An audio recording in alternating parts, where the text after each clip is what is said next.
कल शाम 5 बजे चुनाव प्रचार समाप्त भी हो जाएंगे और 4 तारीख को मतदान होंगे।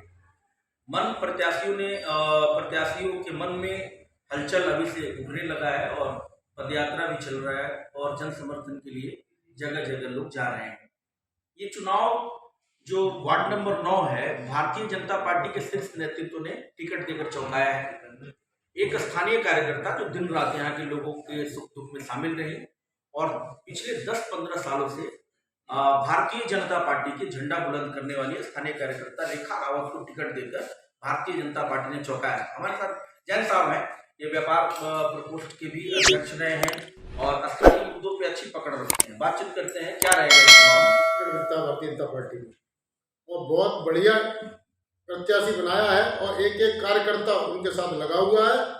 और आप ये देखना, ये चुनाव वार्ड नंबर 9 का बहुत जोरदार तरीके से ये चुनाव लोग कह रहे हैं कि वार्ड नंबर 9 का चुनाव आप साथी की सवारी करके जीतेंगे, सच है क्या? भाई साहब, मैं आपको बता दूं, जज्बाती आपने जितने चुनाव देखे होंगे, आप आमने सामने की टक्कर में हम थोड़ा कमजोर पड़ जाते हैं, लेकिन हमेशा देख लो आप त्रिकोणीय मुकाबले में हम हमेशा विजय प्राप्त करते हैं। आप इसका एक उदाहरण होगा संतनगर वार्ड नंबर 9। अच्छा, वार्ड नंबर 9 में जिस तरह से पार्टी ने रेखा रावत को टिकट दिया, वो कई लोग दावा प्रस्तुत कर रहे थे, कई हमारे स्थानीय कार्यकर्ता चाह रहे थे उनको टिकट मिला। क्या सोच रही होगी पार्टी को कि स्थानीय कार्यकर्ता को पद से उठाकर अर्थ पर पहुंचा दिया टिकट? बहुत अच्छी लेडीज है, शुरू से ही मंडल में बहुत जोरदार तरीके से कार्य करती है और एक जमीनी कार्यकर्ताओं को देके पार्टी ने बहुत अच्छा संदेश दिया है दिल्ली की जनता को। मैं बहुत बहुत शीर्ष नेतृत्व का बहुत बहुत अभिनंदन करता हूँ, स्वागत करता हूँ। अच्छा, ये सब चुनाव में 10 गारंटी भी बड़ा अजीबो गरीब लोग जो रेवड़ी जो बांटा जा रहा है सरकार के द्वारा, सुप्रीम कोर्ट के टिप्पणी के बाद अब स्थानीय लोग भी जो मतदाता है उनकी कह रहे हैं कि हमें फ्री का कुछ नहीं चाहिए। क्या लग रहा है कि इस बार फ्री के पोल खुल जाए? बिल्कुल, लोगों में बहुत इस भारतीय जनता पार्टी के प्रति आस्था है। आज सारा सर्व समाज मोदी जी में अपना विश्वास व्यक्त कर चुकी है और मोदी जी पूरे देश में पार्टी के सर्वमान्य नेता बन चुके हैं। मंडल में महामंत्री के पद पर एक और कार्यकर्ता से हम बात करेंगे। किन मुद्दों पर आखिरकार वार्ड नंबर 9 में लोग किन मुद्दों पर जूझकर प्रत्याशी का चयन करने वाले हैं? क्या मुद्दे उनके सामने क्या रहेगा? मुद्दे बहुत स्पष्ट हैं। एक तो हमारी भारतीय जनता पार्टी है, उसकी जो राष्ट्रीय नीति है, मोदी जी जो काम कर रहे हैं वो सभी को, बेशक ही चुनाव काउंसिलर का चुनाव हो, लेकिन वो मुद्दे भी जनता के जेहन में रहते हैं। लेकिन छोटे चुनाव में राष्ट्रीय मुद्दे हावी नहीं होते हैं। यहाँ नल जल, सड़क, खड़ंजे, गली, साफ सफाई, सैनिटेशन, फॉगिंग, ये मुद्दे होते हैं। क्या लगता है कि पूर्व पार्षद आपको सेटिस्फाई कर पाएंगे अपने काम से कि वो चीजें एंटी इनकम्बेंसी के रूप में ना फैक्टर के रूप में उभर पाए? बिल्कुल, हमारे जो पहले के निगम पार्षद गौतम बड़ोदी थे, उन्होंने जो निगम के अंतर्गत उनकी शक्तियाँ थी उसके अंतर्गत उन्होंने पूरा काम किया है। चाहे फॉगिंग हो, चाहे वो दवाई का छिड़काव हो, चाहे नालियों की सफाई हो, वो उन्होंने अपना जो उनकी शक्ति थी उसके अनुसार पूरा काम किया है। और जैसे कि बता दें, बाकी पूरे क्षेत्र में देख रहे हैं, गलियाँ नालियाँ टूटी हुई हैं, सड़कें टूटी हुई हैं, सब खोद के डाली हुई हैं, वो काम दिल्ली सरकार का है। भाई पार्षद सफाई कब करेगा? जब सड़क अच्छी बनी होगी, नाली अच्छी बनी होगी, तब तो सफाई करेगा। तो वो पूरे क्षेत्र में सड़कें टूटी हुई हैं और वो उनकी खुदाई कर रखी है। उनका काम साल भर से 2-2 साल सड़कें टूटी हुई है। पार्टी के एक और अहम कार्यकर्ता से बात करेंगे। वार्ड नंबर 9 में किन मुद्दों पर आखिर जनता चयन करने जा रही है अपने प्रत्याशी? क्या रहेगा मुद्दा इसमें? हमारी पार्टी ने पूरे हमारे जितने बुराड़ी विधानसभा में वार्ड हैं, सभी सभी प्रत्याशी का एक अच्छा चयन किया है और उसमें हमारी पार्टी के सभी कार्यकर्ता और जो आप लोग खुश इसलिए हैं कि एक स्थानीय कार्यकर्ता को मौका दिया है? बिल्कुल, बीजेपी में कोई परिवारवाद नहीं है, एक जमीन स्तर के कार्यकर्ता को टिकट देकर पार्टी ने चौंकाया है, तो आप लोग इसके लिए खुश हैं? इसके लिए हमारे सभी प्रदेश के कार्यकर्ता खुश हैं कि हमारी पार्टी ने प्रदेश में सभी बुराड़ी विधानसभा पूरे प्रदेश में सभी कार्यकर्ताओं प्रत्याशियों का चयन किया है। वो कार्यकर्ताओं में से ही चयन किया है, न कि आम आदमी पार्टी की तरह मतलब टिकटों की जो है वो बिक्री नहीं की है। तो आप ये मान रहे हैं कि इस बार रेखा रावत जीतकर दोबारा इस महिला से इतिहास रचेंगे? बिल्कुल इतिहास रचेंगे जी। और हमारी जो प्रत्याशी हैं वो पहाड़ से हैं और बहुत ही अच्छी कार्यकर्ता, पिछले लगातार 20 वर्षों से पार्टी का निरंतर बहुत अच्छा कार्य करती है। इसलिए पार्टी ने हमारी प्रत्याशी का चयन करके सभी लोगों को सभी पार्टियों जताया है कि भारतीय जनता पार्टी एक बहुत अच्छे कार्यकर्ताओं को टिकट देती है। और इस देश में प्रधानमंत्री भी अपने आप को स्थानीय और दलीय और कुर्सी लगाने वाला नेता मानते थे, कार्यकर्ता मानते थे, प्रधानमंत्री तक बने। ये कार्यकर्ताओं में अच्छा एक मैसेज जरूर है। ये मैसेज है कि भारतीय जनता पार्टी में एक कहावत ही है ये कि मैं शुरू से यानी कि मंडल का महामंत्री था, मैं युवा मोर्चा का था, इसलिए पार्टी में हमारी दरी की एक पहचान है कि मैं जो है शुरू से भारतीय जनता पार्टी में दरी बिछाता आ रहा हूँ। ये एक हमारी कहावत भी है, जिससे जीत के लिए आप आश्वस्त हैं? बिल्कुल शाश्वत है कि हम बुराड़ी विधानसभा में 5 की 5 सीट जीतेंगे और जनता हमारे साथ है। जनता का हम बहुत बहुत धन्यवाद करेंगे। हम बातचीत करेंगे और कार्यकर्ता जो चुनाव को बहुत नज़दीक से देख रहे हैं और चुनाव कैंपेन में हेड करते हैं। हमारे बिट्टू जी हैं, ये बीजेपी के कार्यकर्ता हैं और टिकट लाने में हम योगदान दिए का स्थानीय कार्यकर्ताओं को दोबारा पहचान इन्होंने दिया है और पार्टी से टिकट छीन कर लाए हैं।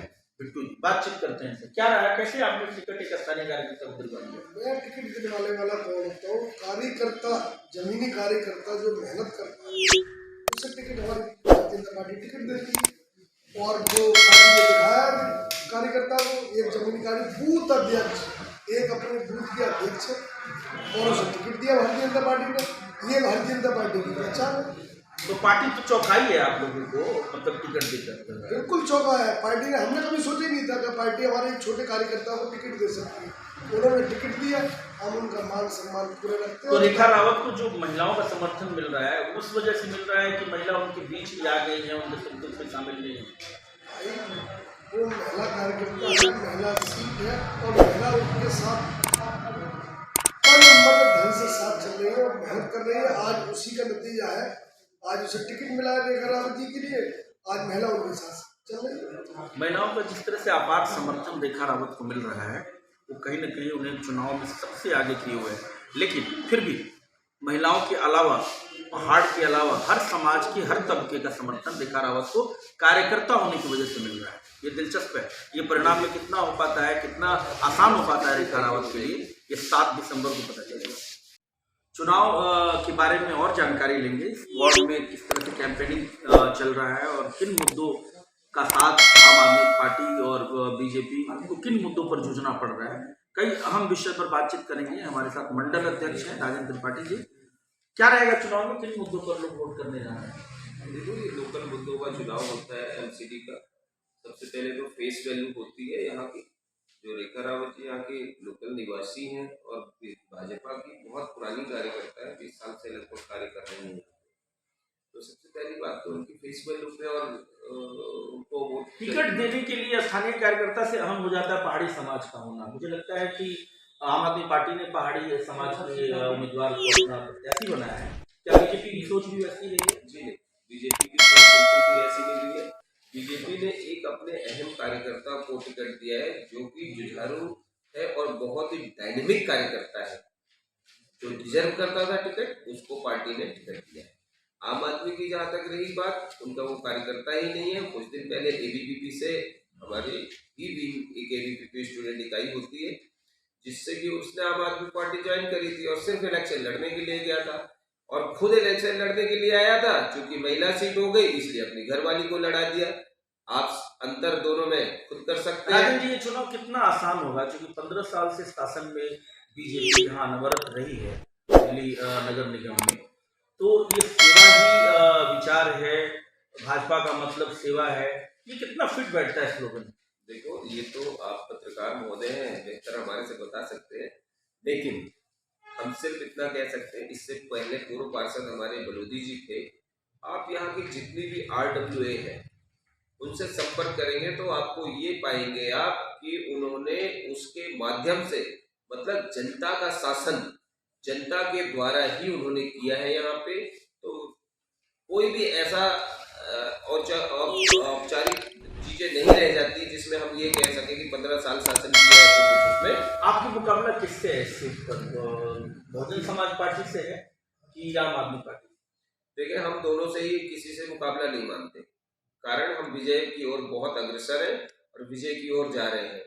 वो समझे उनका मुकाबला किससे है, हम किसी से अपना मुकाबला ही नहीं समझते। हम अपनी कैंडिडेट को ये मान के चलते हैं, दोनों ही कैंडिडेटों से अगर कंपेयर किया जाए तो उसके सामने वो 25% भी नहीं टिक पाती, हमारी कैंडिडेट 75% में अकेले। तो आप ये मानते हैं कि जो समर्थन मिल रहा है, खासतौर पर महिला वर्ग का समर्थन बड़ा व्यापक मिल रहा है रेखा रावत, क्योंकि महिलाओं के लिए काम किया है इसलिए महिलाओं का व्यापक समर्थन मिल रहा है। और एक बात मैं ये कह दूं कि आज मेरे घर में मेरी महिला, मेरी मिसेज जिसको वोट डालेगी और मुझे कन्विंस करेगी तो मैं तो नेचुरल उसी को, पूरा परिवार, गृहिणी होती है, माता होती है, घर की बहन, बेटी होती है, वो जिसको वोट डालती है पूरा परिवार संगठित होकर उसको वोट डालता है। और ये हम नहीं कह सकते, ये जरूर कह सकते हैं कि समर्थन ज्यादा महिलाओं का मिल रहा है, लेकिन हम ये नहीं कह सकते कि किसी और का समर्थन नहीं मिल रहा है।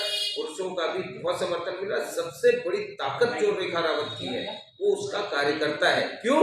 कार्यकर्ता को ये लग रहा है कि जमीनी स्तर के कार्यकर्ता को टिकट मिली है, अब इसको किसी भी कीमत पे, मैं जो कह रहा हूँ बहुत बड़ी बात कह रहा हूँ, किसी भी कीमत पे इसको हमें जिता के भेजना है। ये राजेंद्र त्रिपाठी, अगर महिला सीट नहीं होता तो ये भी उम्मीदवार होते यहाँ से, लेकिन जिस तरह से रेखा रावत चुनाव में यहाँ बनी हुई है और महिलाओं का व्यापक समर्थन उनको मिल रहा है, ये कहीं ना कहीं ये आम आदमी पार्टी के माथे पर स्टिकन किए जैसी है।